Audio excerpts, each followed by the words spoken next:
మెదక్ జిల్లాలో ఒకటి ఏం జరిగిందనంటే, సరే అది ఒక కమ్యూనిటీకి సంబంధించిన విషయం. సో మెదక్ జిల్లాలో ఏం జరిగిందనంటే, ఒక చోట ఒకే కుటుంబానికి సంబంధించి 19 మందిని వెలేసారు. 19 మందిని వెలేసారు. ఎవరయ్యా అంటే దళితులు.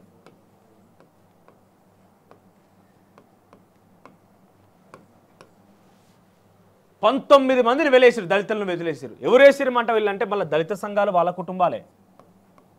ఆ ఊర్లో ఉన్నటువంటి సంఘం పెద్దలు కావచ్చు, ఊర్లో పెద్ద మనుషులు కావచ్చు, అందరు కలిసి వెలేసారు. ఒక నిమిషం మాట్లాడతారు.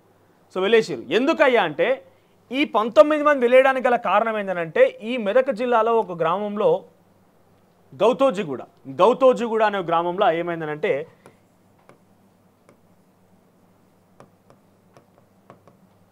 గౌతోజిగూడ అనే గ్రామంలో 19 మంది దళితుల్ని ఆ దళిత కుటుంబాలే, ఆ దళిత సంఘాలే వెలివేసినాయి ఊర్లో నుంచి. ఎందుకు, ఏం జరిగిందనే విషయానికి వస్తే కనుక, ఇక్కడ ఈ ఒక కుటుంబంలో నుంచి 2 కుమారులు ఉన్నారు. వాళ్ళ పేర్లు అంత పర్టికులర్ మెన్షన్ చేయాల్సిన అవసరం లేదు. 2 కుమారులు ఉన్నారు. వీరు మంచి మంచి చదువులు చదువుకున్నారు. ఎంఎస్సి ఆర్గానిక్ కెమిస్ట్రీ ఒకరు, ఇంకొకరు. సో మంచి వృత్తులలో మంచి నౌకరు చేసుకుంటారు, మంచి ఉన్నత చదువులు చదువుకున్నారు.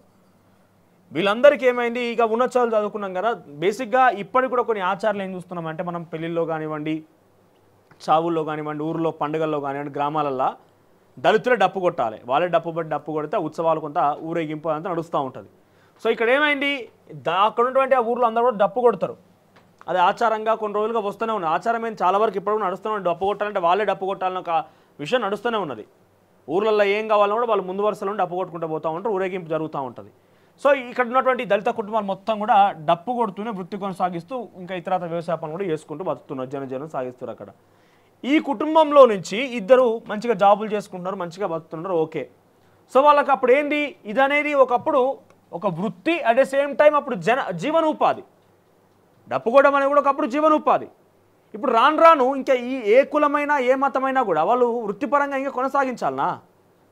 వాళ్ళు ఉన్నత చదువులు చదువుకొని ఉద్యోగాలు చేసుకుని ఇంకా వృత్తి కొనసాగించాలి అవసరం ఉన్నదా? వాళ్ళు వద్దనుకొని వదిలేసుకున్నారు.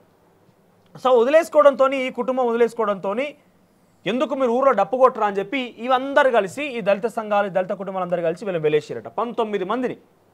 మెదక్ జిల్లా గౌతోజిగూడ దగ్గర 19 మంది వెలేసిరట. ఎట్లా అంటే, వీళ్ళతో ఎవరు మాట్లాడదు, మాట్లాడితే 5,000 ఫైన్, మాట్లాడితే 5,000 రూపాయలు ఫైన్. వీళ్ళకెవరు కిరాణా సామాన్ ఇవ్వద్దు,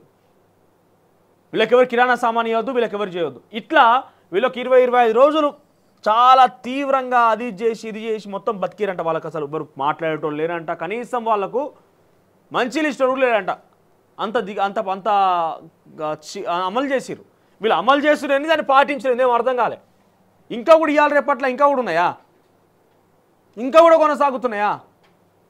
సర్పంచ్, వార్డు మెంబర్ మొత్తం అంతా కలిసి వీళ్ళని వెలేసి, వీళ్ళకి ఎవరి దగ్గరికి పోవద్దు, 5,000 రూపాయలు మాట్లాడితే ఫైన్ కట్టాలి, కిరాణా షాప్లో సామాన్ ఇవ్వద్దు, వాళ్ళతో ఎవరు మాట్లాడద్దు, వాళ్ళకి కనీసం చూపు చూసినా కూడా ఉండడంట. అది చూసినా కూడా తప్పేనంట, వాళ్ళ ఇంటి దగ్గర చూసినా కూడా. ఏంది వాళ్ళు చేసిన తప్పయ్యా అంటే, మాకు ఉద్యోగాలు వచ్చినాయి, ఉన్నత చదువుకున్నాం, మాకు డప్పు కొట్టే ఆలోచన లేదు, మేము డప్పు కొట్టడం వివరించుకుంటున్నాం, మీరు కొట్టుకోండి అని వాళ్ళు వదిలేసారు లైట్గా, వీళ్ళతో చెప్పేసారు.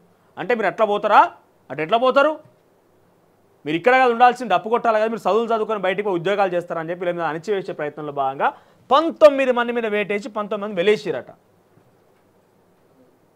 ఇక్కడ నేను ఎందుకు చెప్తున్నా ఈ విషయం అనంటే, ఇది చిన్న విషయం ఏం కాదు, మామూలు విషయం ఏం కాదు. ఆ సంఘాల్లో నుంచి, ఆ కులాల్లో నుంచి వాళ్ళని వెలివేయడం అంటే చిన్న విషయం ఏం కాదు. సో ఇప్పుడు ఎందుకు చెప్తున్నా అంటే, ఈ రోజు కూడా ఇంక ఇంప్లిమెంటేషన్ ఏందయ్యా నాకు అర్థం కాదు.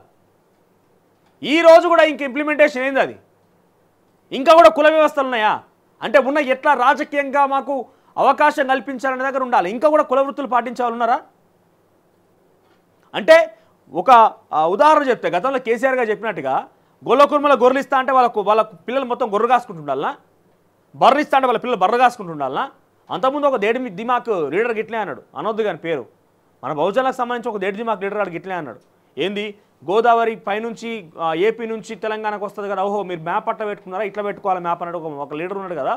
ఆయన ఏమన్నాడంటే, రాజకీయ నాయకుడు కొడుకులు రాజకీయ నాయకుడు కావాలట, రిక్షా నట్టుని కొడుకు రిక్షా నట్టుడే కావాలంట, ఆలుగడ్డలు అమ్ముతున్న కొడుకు ఆలుగడ్డలు అమ్మాలట, కొడుగుడ్లు అమ్ముతున్న కొడుకు కొడుగుడ్లు అమ్మాలంట.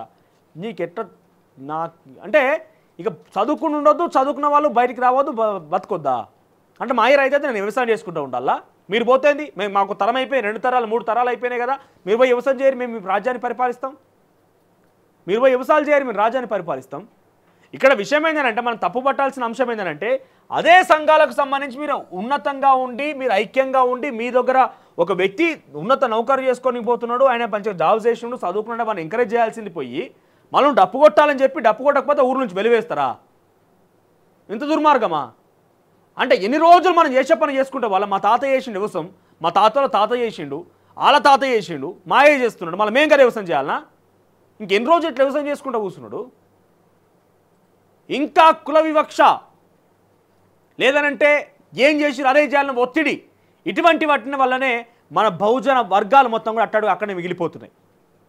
ఎస్, ఆధిపత్య కులాల ఒత్తిడే కాదు, ఆధిపత్య కులాల అణచివేతనే కాదు, మనలో మనకి ఐక్యత లేకపోవడం, మనలో మనకి నమ్మకం లేకపోవడం, మన వారిని మనం ఎంకరేజ్ చేయకపోవడం పట్లంగానే ఇక్కడ మిగిలిపోతున్నాము.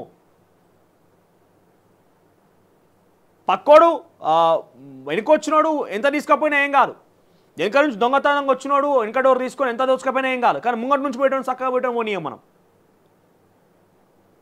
ఆధిపత్య కులాలు వెనక నుంచి వచ్చి మనం ఎన్ని పోటు పడిచి ఎన్ని రకాలుగా వాళ్ళు లాభం పొందినా ఏం కాదు, కానీ ముంగటి నుంచి మనలో ఓడిపోతానే పోనీయం. ఏంది దుర్మార్గం?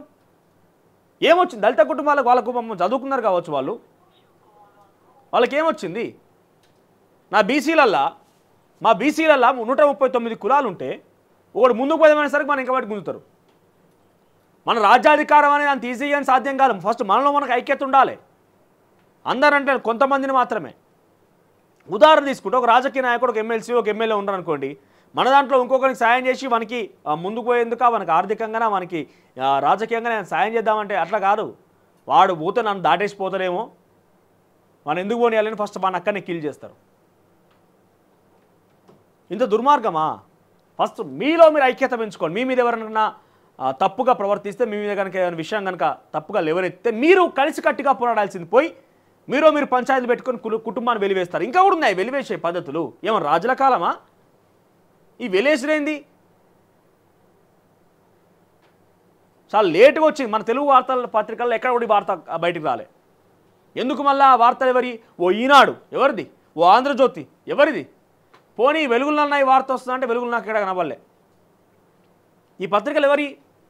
దొరలై ఆధిపత్య కులాలకు సంబంధించిన వ్యక్తులై మన వార్తలు వేస్తారా? ఈ వార్త ఎక్కడ రాలే. ఏదో ఇంగ్లీష్ పత్రికలు వస్తే వార్త చూసి చెప్తున్నాయి. ఇది ఇంత డేంజరస్గా ఉంటుంది సిచ్యువేషన్. ఇంకా చాలా డీటెయిల్గా ఉన్న పాపం ఆయన చెప్పే మాటలు కనుక వింటే అందరూ అరే ఇంత ఘోరమా, ఇంత దిగజారుతనం ఉన్నదా, ఇంకా ఇవాళ రేపటి ఇంత కుల వ్యవస్థ ఉన్నదా అని చెప్పి ఆశ్చర్యపోతారు. 19 మందిని వెలేసిరట. కనీసం కిరాణా షాపుకు పోయి ఓ పాల ప్యాకెట్ కొనుక్కొచ్చుకుందామన్నాడు, ఆ ఒక షాప్ అవుట్ పాపమని ఇస్తే 5,000 రూపాయలు ఫైన్ వేసిరట మాట్లాడినామని చెప్పి. అసలైన తొలి వెలుగు. ఫాలో వాట్సాప్ @తొలి వెలుగు official.